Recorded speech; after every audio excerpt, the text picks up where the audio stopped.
విడు మొరటోడు అని వాళ్ళు వీళ్ళు ఎన్నెన్ని అన్న పసి పిల్లవాడు నవ్వాడు.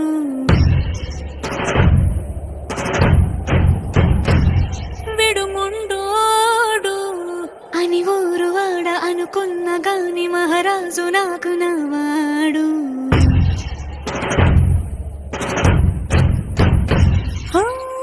మాట పెడుసైనా మనసులో వెన్న రాయిలా ఉన్నవాడిలోన దేవుడెవరికి తెలుసును నాకన్నా.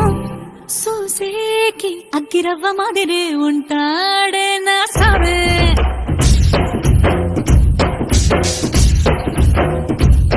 మెత్తాని పత్తి పువ్వుల మరి సంటో